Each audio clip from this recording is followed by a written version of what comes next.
Welcome to the Goffstown Planning Board Subcommittee. This is the Capital Improvement Committee. We will start with introductions with Joanne. Joanne Duffy, Planning and Economic Development Director. Brad Parkhurst, Community Member at Large. Mark Lemay, Select Board Rep. Tim Redmond, Goffstown Planning Board. Jim Raymond.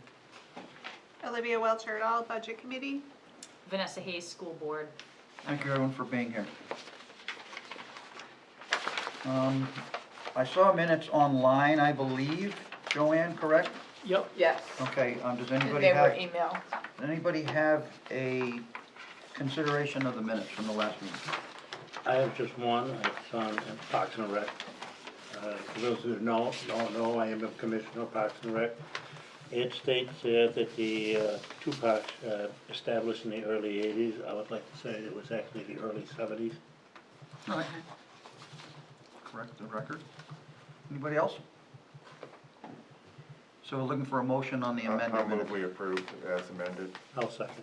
Motion been made by Jim, second by Brad to approve the minutes as amended. Any discussion on the motion?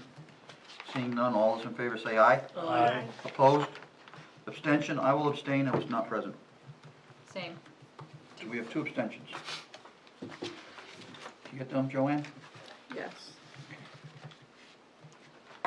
So tonight's department is Public Works, so we'll welcome our Public Works Director.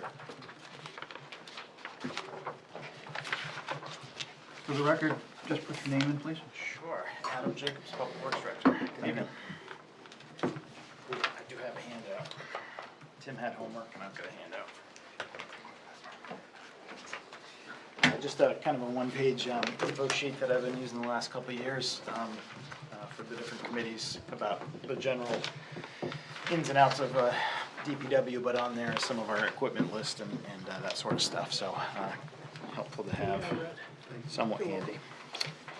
Before you begin, Adam, Joanne, we are on the... So okay, we're under, which matrix we are using? I wanted to read and make sure I had the right one. we're using 2631. the same matrix that we did last week, Okay, thank you. last meeting. Okay, Adam, sorry to interrupt you. Oh, no problem at all. And I think I probably only have my matrix, so I may need help from Joanne on line numbers if, I don't have much, but in case anybody needs a line number, I'm not gonna be able to give you the Is it the page 105? correct one. Well, let's see where we start. Let's see what Dated 5/29. we're looking at the 26 to 31. Oh, yes, the matrix, the 26 to 31 capital improvement program matrix. That's in your books, dated, Okay. yeah, 5/29 or 25. All set. Thank you, sir. So, So what we've been trying to do, Adam, is to have you go over in detail anything that's relating to the immediate year. Okay. Anything in the outlying years, if you'd like to explain anything, we welcome it, but brevity is our best friend. I like it. Thank you. so Public Works starts on line 43. Great. And maybe before I do go in, did the committee get my out years as well? I had sent the entire thing to planning, but I wasn't sure if they only included the current years on the matrix, Yes, or if you also all got of it a is copy on of there. it. Okay. Down to 2040, we had one full, Down to 2031. That's Okay. as far out as it goes. okay. But we have the yellow one. Okay, yes, that's the one I was thinking of. Yep, so I think the chairman had asked last year. Is that the one you're gonna work off of, Adam? I can go with the other, it's That's gonna fine. be the same. I just Work with one wanted, that everyone has to make it easier. I was just trying to be a little responsive to So in last your year. binder, everyone, there's a yellow matrix, if you haven't already pulled it out. So in the back of the public works section. And I won't get it into those deep out years, but it's helpful for us because we have so much equipment to see sort of, the consequence of if we defer for too long, we start to stack up there pretty quick, so. So first item for us is vehicles and equipment.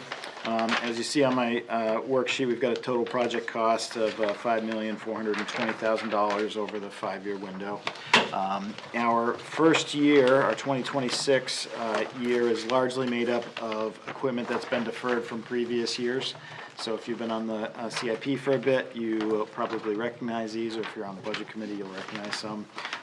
We had a couple of things with obviously with the default scenario, and then this current budget year, to make things work, budget committee and the board made some tough choices, so we've deferred all equipment out of the proposed plan for 2025.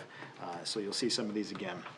So what we've got proposed for 2026 is a consolidation of two pieces of equipment: a Freightliner tractor, which is a tractor trailer type truck, and a roll-off trailer. So we have a lot of canisters at our solid waste division at the transfer station, and those canisters are roll-off cans. So we have a big trailer right now that can hook onto these, hoist them up onto the trailer, and then haul it to normally where our construction and demolition debris would go, or metals, and the trailer we have is oversized, so the cans are oversized, which is good because you haul less often, but it's bad because if the trailer goes down, it's not a common item. So we had a hard time a few years ago. We were down for almost a year, not a year, but waiting on parts for several months. And we couldn't find somebody that had a trailer big enough to haul our cans. So what we'd like to do is get in more of a standardized role and also consolidate this truck and trailer combination to a smaller roll-off truck, which is a one-piece unit. The other benefit to the one-piece unit, aside from cost, because these larger trailers are a little more costly, as are the larger canisters, is that anyone with a Class B CDL can drive it. Right now, the truck-trailer combination requires a Class A CDL, and we don't have those in our full crew. So makes us a little bit more nimble, a little bit more right-sized for most of what we do. And that if we, the downside of this is by consolidating, we go down to a single tractor trailer in solid waste for our regular big shiny compactor live floor trailers that you see coming in and out of town, say Town of Goffstown on the side. Those haul our solid waste and our recycling. If we go down to, if we consolidate, we will now only have one vehicle other than the yard horse, which can't leave our yard, that can haul long haul those big trailers.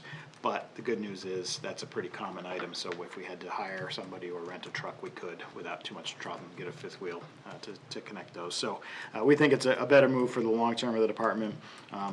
The one thing that goes left unsaid is we would have to make some modifications to our current boxes and over time swap them out for shorter ones. But with a fabricator, we can cut down the larger boxes to fit a roll-off truck if we have to. So the Shagnon roll-off trailer that you presently own is gonna go away? It would go away, yes.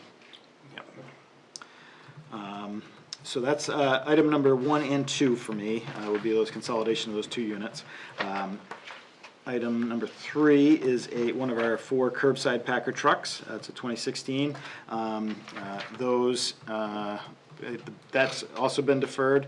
A couple of years ago, the select board, based largely on the downtime that we're experiencing with these curbside trucks, allowed me, instead of selling off the last truck we replaced, they hung on to it, so now we have 4 trucks. We used to only have one spare truck. We run one trash and one recycling truck every day, 4 days a week for the collection.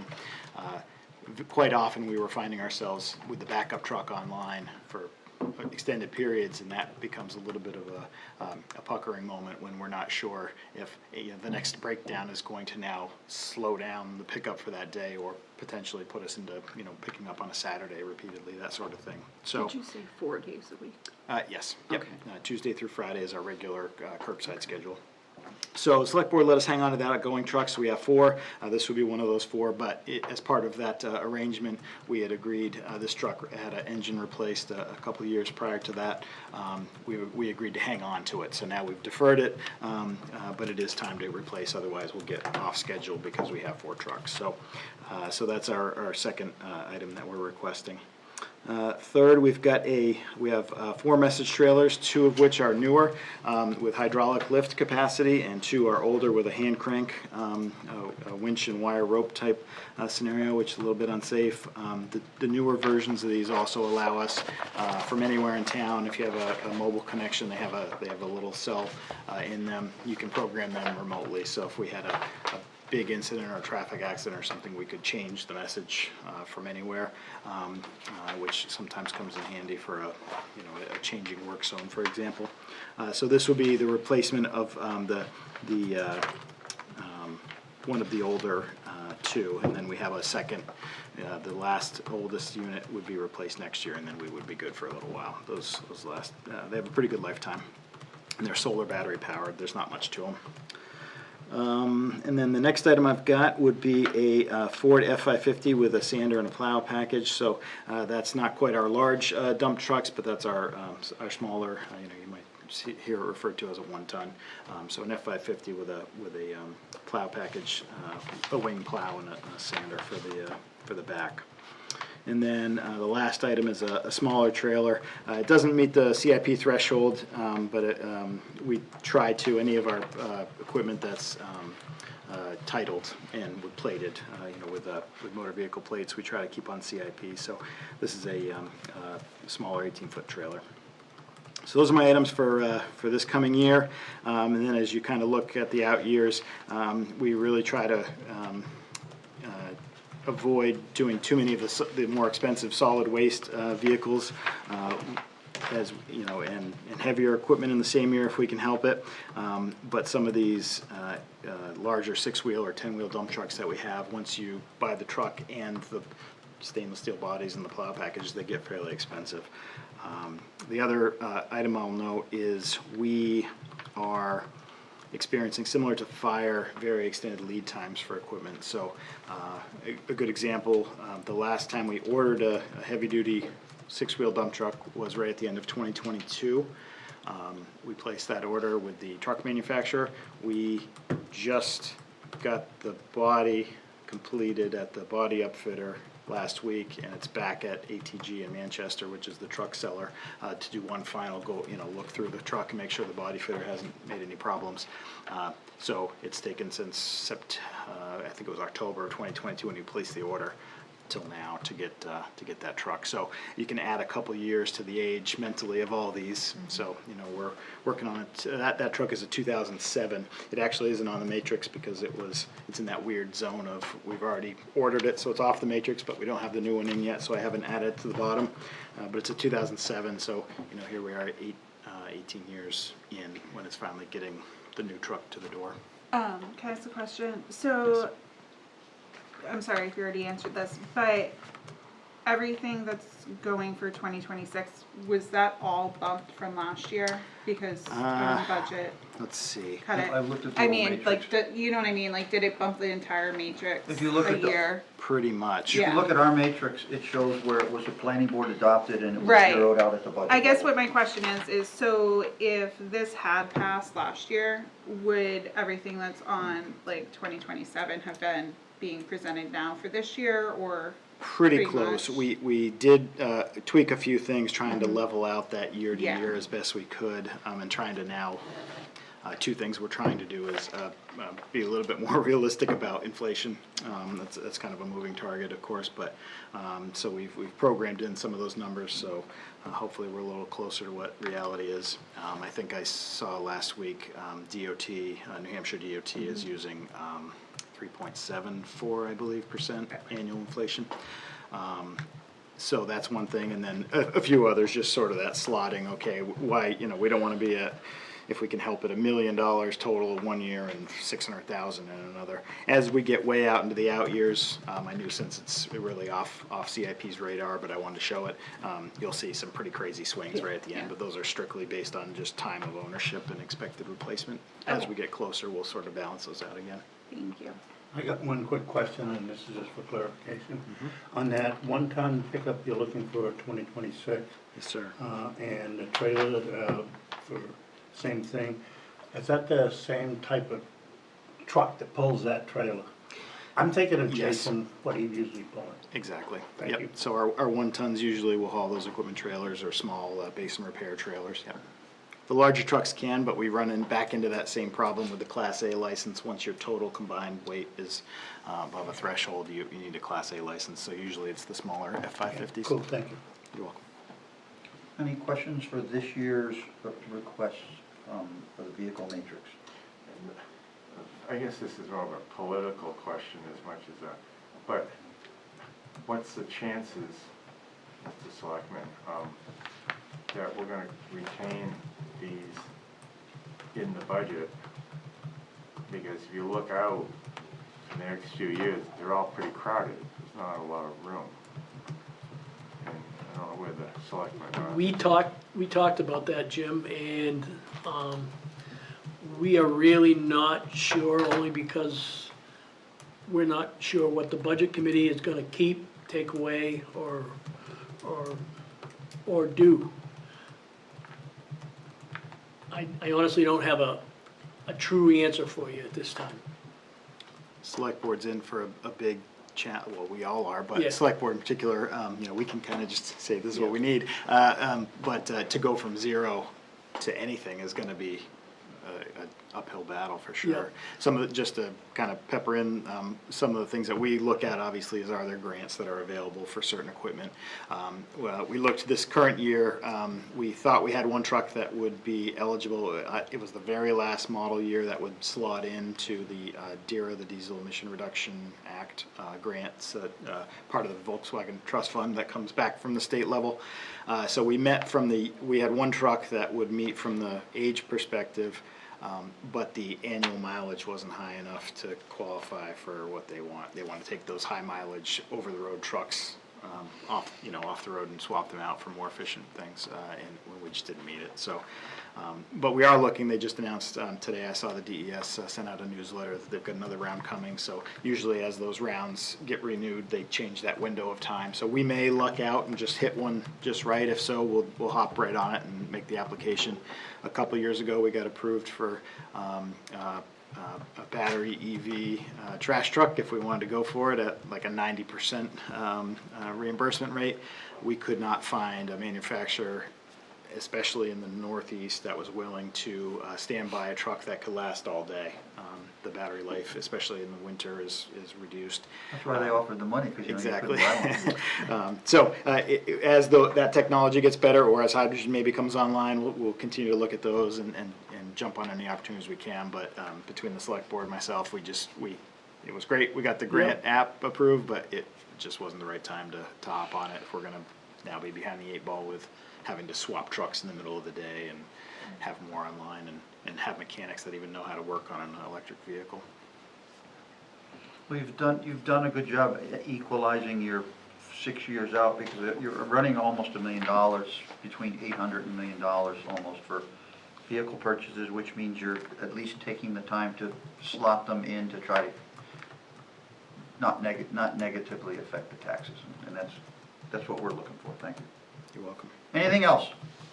No, I guess the final point though is, if you defer, at some point, you're gonna pay the piper, you'd think, although the Lord is It's gonna. been a conversation at this committee since the day we both said we're on it. Sorry. Well, I did just see one more thing that I wanted to mention too. You might see some revenue on a couple of those years, including this first year, 2026, for vehicles.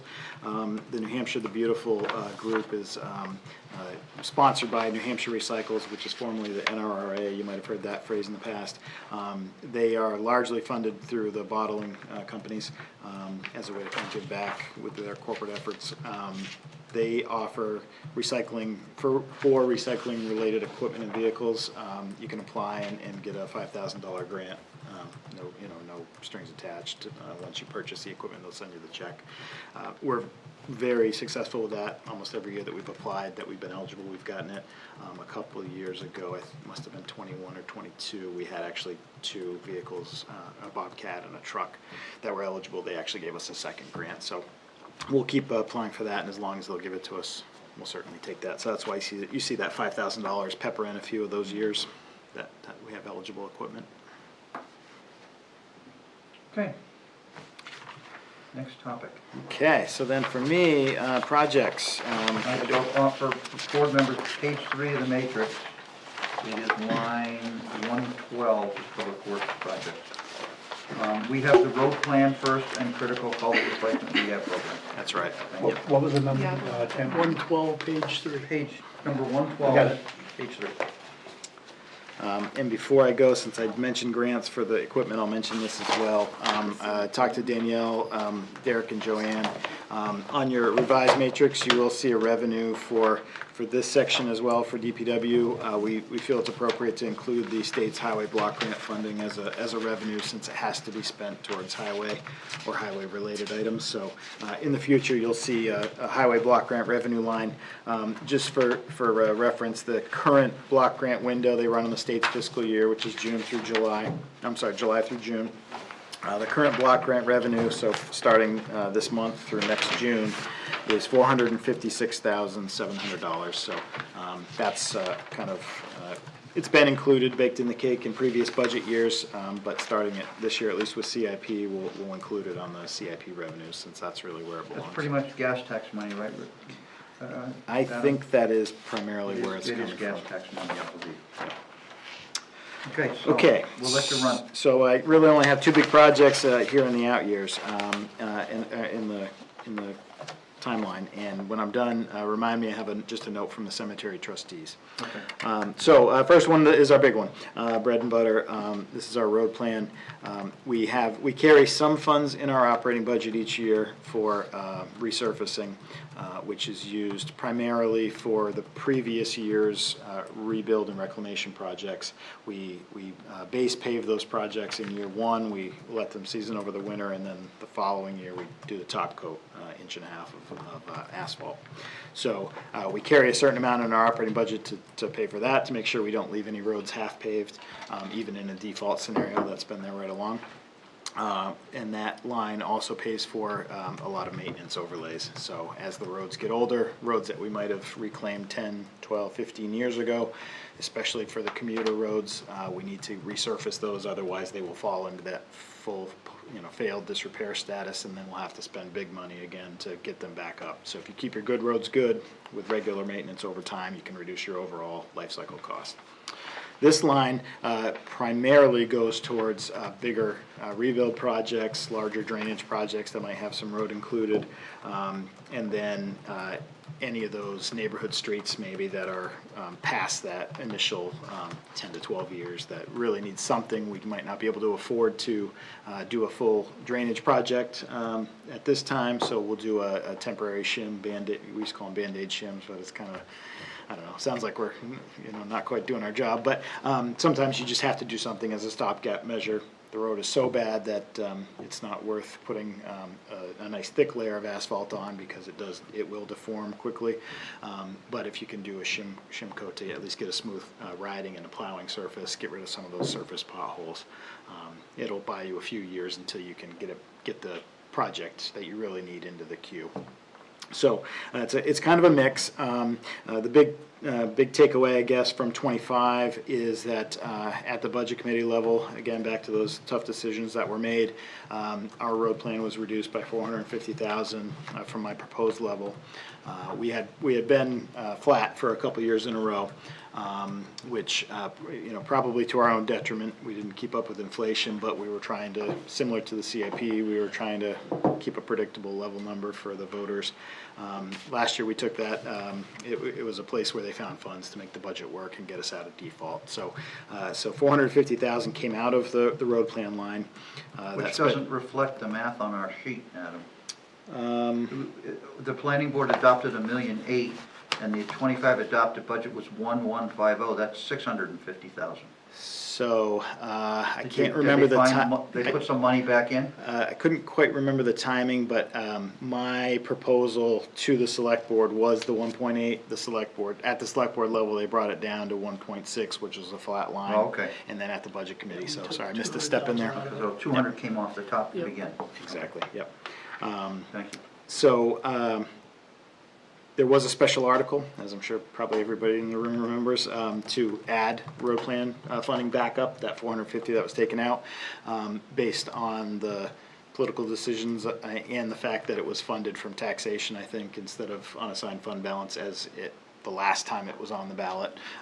It faced a little bit more pushback than normal, but it failed by 70 votes or something townwide. So it was pretty close, but just not quite enough to get that passing level. So we stayed at the 1.15 this year. So we had to make some pretty significant changes to the queue of roads that we had teed up for this year. biggest thing to note is that we went to the board with a recommendation for more of a maintenance perspective. Let's pull back, not do anything too expensive. We're starting to lose some of these roads that we've previously reclaimed. Let's try to put as much money into preventative maintenance as we can. Some of these roads in the neighborhoods that are primarily in Pinardville that have failed, unfortunately, once you get to a failed status, you can't get much worse.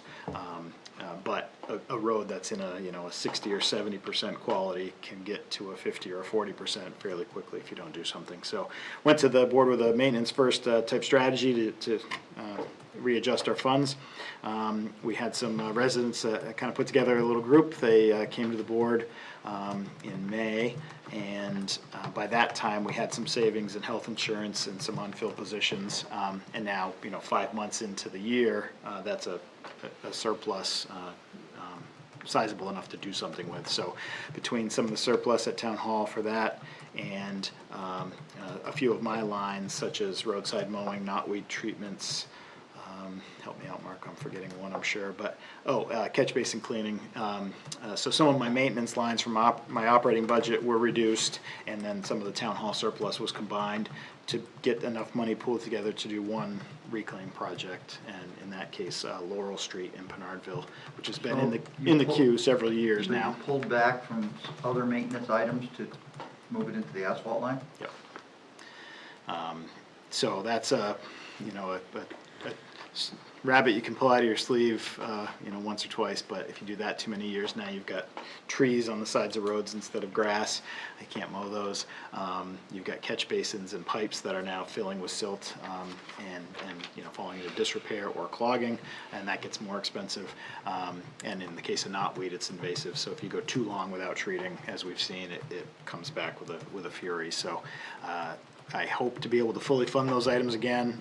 I hope to have some surplus from road projects. Maybe at the end of the year, we can do a little bit more of those items. But for this year, the choice from the select board was they wanted to do at least one reclaim project, so we're not just staying completely stagnant with these roads that have failed. And the guidance I got from the board going forward was that's their intention. So regardless of what happens with the budget, they'd like to do at least one completely failed street rebuild each year. And then the balance of the funds will go towards maintenance. So that's the strategy we'll take for 26 if the budget doesn't increase. Any questions on the road plan line from the director? A lot of those comments that Adam just made were of a political nature. I'm not sure it's our role to talk about how the selectmen should make their decisions, but deferred maintenance doesn't go away.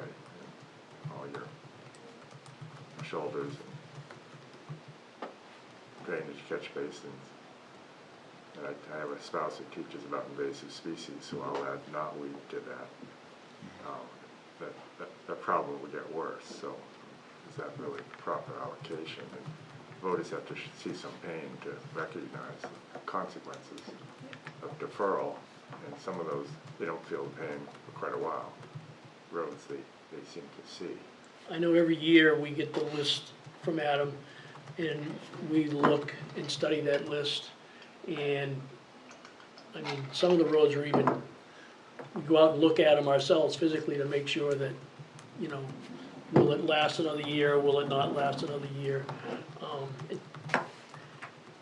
It's just a work in progress with the entire select board as far as trying to make the decision, and that's how we come up with it, Jim. Does that suffice what you're looking for? Yeah, I understand that. I think this conversation could Yeah, go no, sideways in about 30 seconds. Oh, So sure. let's, I won't let's just pursue get it. off the politics and move on to Well, the, I think it needs worth mentioning, but I'm not going to talk anymore about it. Yeah, okay. point taken. I agree. Okay, Adam, if there's no questions on the road plan, could you move on to your next line, please? Sure. And then the next item, in some cases dovetails with the road plan, because our culverts by definition are large pipes or small pipes in some cases, but anything that's in this capital category is a large pipe that runs under the road. So a culvert carries water. typically a stream, but sometimes a non-jurisdictional water course that from one side of the road to the other. So if the road wasn't there, it would be a stream, and at some point somewhere somebody wanted to road across it. So we have some. This category is a relatively new line in an attempt to make sure that we're funding our bigger culverts on a regular basis. Because they, in some cases, are big enough that, you know, most folks would look at it and say, well, that's almost like a bridge. And in some cases, we'll probably find that a culvert now, under current DES and hydrology needs, will become a bridge or become a span that's big enough to be considered a bridge. So these are similar to, you know, the good example where the old Pizza Hut is in the old Shaw. Gonna say old. The Fun City Trampoline Park Plaza in Pinardville, right by Daniel Plummer. There's a large box culvert there. So some folks might look at it and say it's a bridge, but it's actually a concrete box culvert that's not quite big enough to be considered a bridge by the state. But it's a big one that several years ago, some large amount of maintenance was done to restore that and get the invert of the culvert, which is the bottom where the water goes, and typically the part that will fail first as erosion takes its action. So that sort of project. So sometimes these will be full But that replacement. project is good. That's good. Yes, Yeah, that's good. I watched your. I was just trying to pluck one out of thin air Okay. that people might recognize from their, you know, I'm glad you weren't saying that has to be. mind's eye. replaced. No, not yet. That one's good for a while. So this category of work can be anything from a major rehabilitation in place or a lining type project up to and including replacement in some cases. If the without getting too technical, if the stream that's being carried by the culvert is wide and deep, but the culvert pinches that water course down, and if the collection area for the stream is big enough, the state's rules require us to meet certain water passage. So there's, you know, fish, other organisms that need to be able to pass. You can't have a perched culvert where there's like a little waterfall at the end or at the beginning. The size of it, the shape of the stream is supposed to somewhat match the width of the culvert, so that kind of thing. And then there's the whole emergency management perspective where we want the culvert to be able to carry, you know, a significant storm's worth of flow with some freeboard before the road is lost. So we're trying to prevent what happened up on East Dunbarton Road a couple Christmases ago when we lost the road because the culvert was starting to be undermined and it was undersized, so the whole road washes away. So we're hoping, we've got a current project up on Montalona Road, which has a significant grant that we were able to achieve, a 90-10 grant from the FEMA and the Homeland Security Emergency Management at the state level. That should be in construction. We'll go out to bid hopefully this fall and be constructed next year. And then our hope is if we can keep applying for either these emergency management grants, those are starting to go away, but the DES also has a ARM fund, which is a Aquatic Resources Mitigation Fund, where if a developer's done a project that impacts a wetland to a certain degree, they can actually pay into this fund to be allowed to impact that wetland. That fund now can turn around and be used for other projects to improve wetlands elsewhere in the state. What they like to do is if a developer in Goffstown has a project that impacts a lot of wetlands, they'll pay into this. Their first priority is to put those monies right back into wetlands in Goffstown. So if we have a list that both the Capital Improvement Plan and the Conservation Commission have sort of blessed as their priorities, we can go to the ARM fund managers and say, we've got these 3 projects, be eligible for these grant funds and help offset the cost. So that's our goal, is to sort of get some monies coming back in for a lot of these. So you got the short list, I think, on the end of your matrix there of the culverts that are either coming up in this year or the upcoming years. Montalona Road has a big one. Juniper Drive has a large one. Page Hill has a pretty significant culvert. Center Street, Smith Road has 2 probably that will be part of this project. And that's basically all I've got to say about that. We've got I think the grant, grant for Montalona Road is, even though the construction is scheduled for 2026, the revenue doesn't show up on here because the board has already accepted the grant fund, so.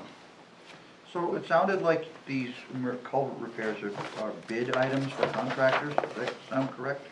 Or is it one project only? Some of them will be bid out. It will depend. We've just started doing the full wetland permits in-house for some of these. We previously didn't really have the internal capacity to do some of the permitting, but our new town engineer is pretty well versed now. Some of them, if we can do a rehabilitation project, we've got a new product we're gonna be trying out on a culvert on Mass Road, concrete canvas where you can, it comes in these rolls and you can basically lay it out and reline the inside of the culvert without much impact or much high-level permitting. The bigger the culverts get, the bigger the waterways, the more permitting time and effort are taken, and then once you get into box culvert style or size crossings, we don't have big enough equipment to do that, so we either have to rent a machine or in some cases it's big enough where we need a crane. So that's where we start to get into the contractor level. We have a pretty capable department, but there are some things that are just a little bit too big or don't make much sense. I just have a quick question, and this is for me, is that whereabouts on Mauna Loma? So that grant project culvert is, if you're on East Dunbarton Road and you take the left on Mauna Loma, Yeah.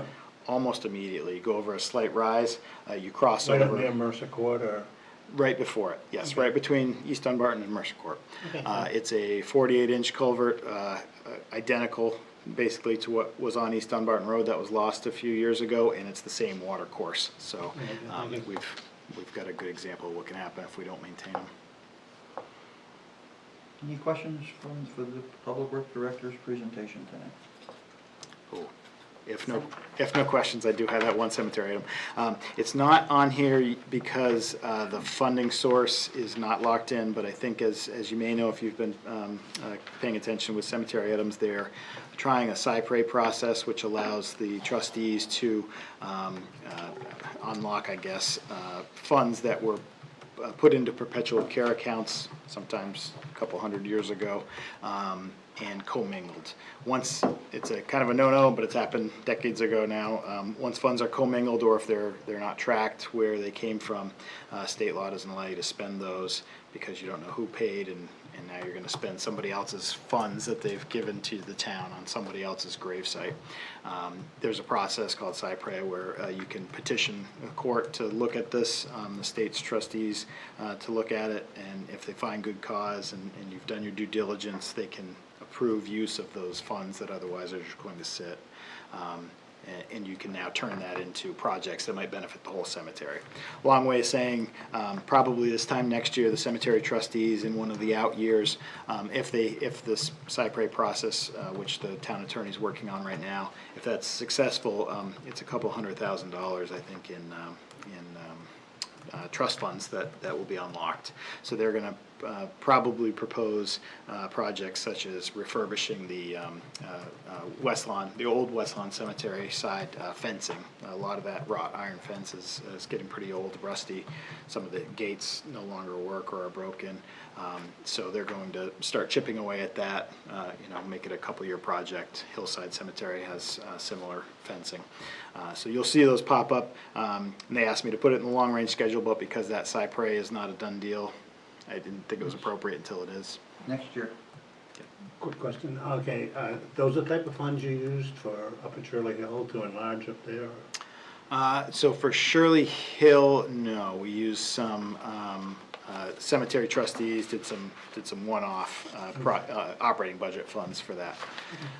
We do have a few other of the cemeteries that have access roads that do need resurfacing, so probably not next year, but in upcoming budget years, we'll include short pieces of those in our road plan, and just try to tackle that pavement preservation in the cemeteries, just like in the roads. Okay. Anybody else?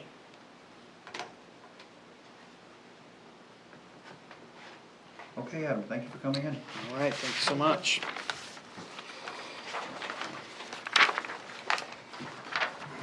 How's the new facility working? The improvements that were built. Let's see, the last, talking about the ventilation in particular at the garage, pretty good. It's tough because you don't know what you're avoiding, but now that everything is online, it does fire up. We have automated carbon monoxide detectors now in the garage, so if you get a CO event, the ventilation will automatically kick on the exhaust, change out the air. The sprinkler system, unfortunately, we didn't have enough the full project, the hope was to do a ventilation and a sprinkler system. With what was remaining after the ventilation project, we couldn't find any bidders for the sprinkler system, so that money lapsed back to the general fund because it had gone 2 years without being used, so. That's still out there. The ventilation was the big one, but at some point, we'll probably talk about getting the fire suppression back in. Okay, Right there. thank you. Have a good night. Before they let the, one last thing, before the selectmen decide not to let you keep the Freightliner tractor and the old roll-off trailer, wouldn't it make sense to try to argue for them to at least keep them in service until the trailer is not usable, because you already own all those containers? And to modify those old containers is a waste of money, because they're probably bent, and they've probably got rust in them. So it might be beneficial to see if the selectmen would let you hang on to that until they are ready to be put into the scrap container and hauled directly to the scrapyard. That's a conversation for you and them, not me. That is one of the But, thoughts. and I'm not so sure even that the rental idea on a tractor is a great idea, because you own a tractor that, it doesn't cost the taxpayers a dime to keep that. Once again, you wouldn't commit to big repairs, and it would just go away, because you're not gonna get anything for it at the muni auction. We already know that, and Mark knows that. It's tough, you know, It's gonna sell for pennies on a dollar. got So if the you can convince the 2004. selectmen to let you hang on to them, but I know they don't like to increase the fleet, so I just. Right. It's a slippery slope, you know. 2 cents, that's all. I hang on to it I'm and not then giving you the one more. leave, and the next guy, and, it's a bigger fleet. For him? Yeah. I think we talked about it once before in one of our meetings. Have you reconsidered or considered going back to looking at trucks that are ready-built on the lot to be sold, so we don't end up in the predicaments we end up with getting close to snow again?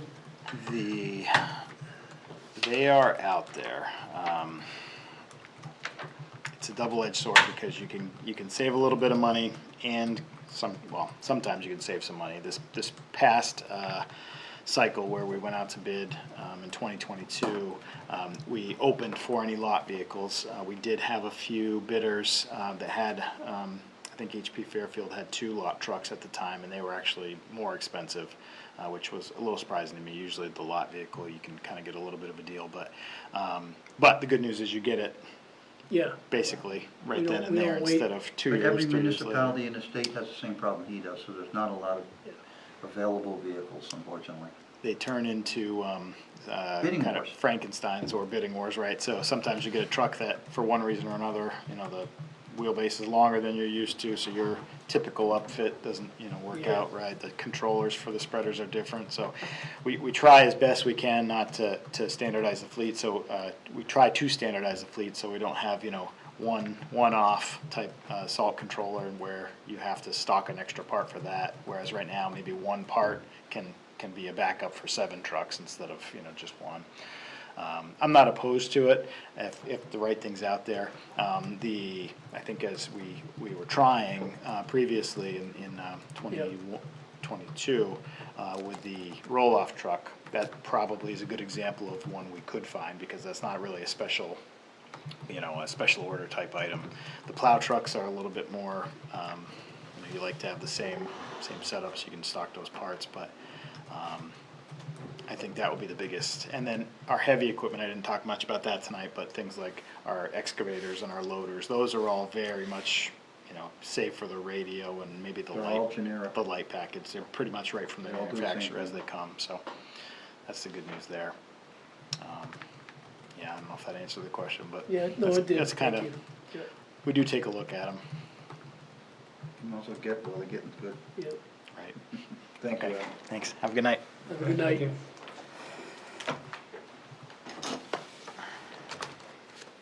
Okay, we'll look at our schedule for next meeting is August the 7th. We have the Library and Sewer Commission. They're probably going to be pretty short discussions. I have in the past asked to take a short meeting and maybe begin the deliberation, which shortens the schedule by a week maybe or so. Does anybody feel, the Library and Sewer are not going to be callbacks. Anybody feel that there's any callback requirements for the ones we've heard already? Anybody? We discussed this. I was gonna say, we discussed it at last meeting. Okay, I wasn't here. Yeah, and can that be done next week? So I haven't called them yet, but, because I was waiting to see what you wanted to do tonight, but, I What can are we certainly waiting call on from the tomorrow. school? That's the question I asked him. I know. Thought we got that. I'm sure you discussed it last week. Well, the technology side, and maybe we don't need it, but that was what we were going to hear about. And they did provide you with information on the bonding, if they were to build a new school. Did anybody read through that? Yeah, this is all. Was that delivered at the last meeting? Yes. Okay, I didn't get copies of that, Joanne. Maybe you can get me some copies. Okay. Is there any more information that we need to hear from them in person? That's a good question. Well, that'd be a good thing to decide right now before we go home tonight. Well, because Scott Gross is no longer in that position, Well, I think you were all here for the school presentation. I was not. You were not, okay, they sent over the facilities facilities manager, Randy. manager. Right. So he talked mainly about facilities and didn't really cover like specifics for any of the smaller projects. But do we need those, or those standard items? I guess what's the I- school board rep? I think the school She's right here. brought their best game that night because they didn't, they're counting on a big bond to take it all in, and we told them we thought it was bad planning, and it's up to them to decide if that's what they want to do. Well, it's on the school stuff, there's some other stuff, the technology stuff that. There's we're a still whole in. list that he provided of the technology equipment. But do we Well, need as to? long as technology meets our criteria, it has to have a Yeah. has to have a certain lifespan, or it doesn't qualify for CIP. Yeah, so, apparently it does, but do we need any more information on that we're going to understand? Well, no one's ever said anything because we passed it out Yeah. and then no one, there was no There like was no one to review of present it. Yeah, no one presented it. It was just passed out after the presentation. Sounds by like the school. question's been asked and answered, Jim. I'm not sure that the presentation is going to, Enlighten us anymore. well, mostly because I don't have any idea what most of that stuff does, but others want to hear it. Well, I don't think we're gonna understand it in one meeting. So I personally think that we've heard all we're gonna hear from the school department. If anybody else has a different opinion, I'd like to hear it. Well, all that we need to hear, too. Yeah. We're so How about our forward. school rep? I'm neutral, I'm very new. Okay, Don't that's forget. good. Yeah, Somebody, I'm glad we have new people. same, thank you. All right, so I am going to announce right now that if the library and the sewer commission are brief, as I expect, I would like to begin our deliberations. We normally start with priorities. Do we still do priorities, Jim, or? No, we do, but although, I have to say the department's been pretty good in recent years on. Yes, they've learned. On rating them, so we haven't had to do much adjustment. And if we feel we have to make a few adjustments, we can do it, but it's not inconceivable that we could conclude this next Thursday night, August the 7th. Yeah. Not that I'm in a panic to do it, but if it goes well, we can do what we can do. I think the question, just from experience since we'd asked, is, given one of our goals is to the extent reasonable and prudent, is to iron out swings in the tax impact, we would look at moving things. Having said that, I didn't see any real variables in what's been presented, so it supports your. It proves that they're listening to us and they're bringing in Right. balanced numbers for I was us. gonna say that Yeah. the departments are Listening. listening. And Adam's presentation was an example of that. So that's what we're gonna shoot for next Thursday, August the 7th, and see how we do. Joanne, I have one question for you about how the schedule laid out this year. We seem to have run way longer in terms of beginning and ending than we ever had, because we had a meeting on June 5th, and then we were 5 weeks before our second meeting. Why was it spread out so much, and who made the schedule? Patty put the schedule together, and I think it may have had something to do with the holiday for the 4th of July week, Juneteenth that week, also. and June 19th is now a holiday. Oh, that's right. And so I think that's why it was pushed out that way. Well, I'd like to suggest, and I don't know if the other committee members would agree, that we have this on a more condensed schedule for next year. Either start later or finish earlier, take your pick, I don't care, but not have major gaps in the scheduling. Okay, I've already talked to her about it, so we'll take a Well, look at that'd be next good. year's I calendar. appreciate that. Because just as an example, if we do complete next week on August 7th, then we wouldn't meet the planning board until September 11th. Yeah, So but that's, that's like over 4 weeks out. but that could be adjusted, couldn't it, Joanne? We could move that backwards if we were done early. We could get a newer date on the, So we meet August 12th, I think it is. We being, Planning. And then we do not meet for the second meeting in August. so You know. September So 11th the is. September 11th is the next first date. meeting? Yeah. Okay. Well, I don't mind taking a break between deliberations and presentations. Okay. I was just And noticing for that, the- because you were talking about the spread And between. for our new member, when we go to the planning board, everybody from the committee is invited.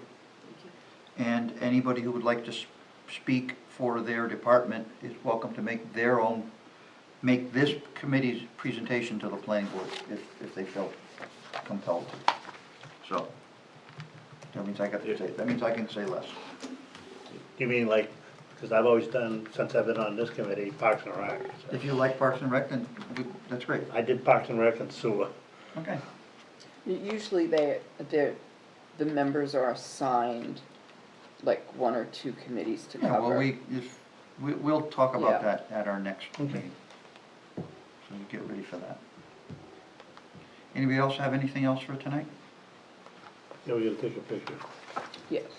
Oh, tonight? Now, Because Jack's that's not Joanne's- here. That's Joanne's department. So I'll take a picture tonight, and then if Jack shows up or not Jack, but if we have a full committee for next time, then I'll Yeah, take because the another town report's picture. not due until, Yeah, but months from now. you won't be November, meeting I think. again after but next it's time. good to get it done, I agree. So, Okay. I need a motion. motion to suspend so we can have a picture taken and followed by our adjournment. Could we adjourn and have our picture taken after, Jim? Or do we need to have our picture taken Well- on TV? It's still a public meeting, so I suppose we're, technically, yes, we may, I vote to adjourn, we can hang around for a few minutes and just happen to gather at this end of the table. Thank you. I'll second that. Motion's been made to adjourn. Any discussion on the motion? All those in favor say aye. Aye. Aye, opposed, abstention. Motion passes. Thank you, GTV, we are adjourned.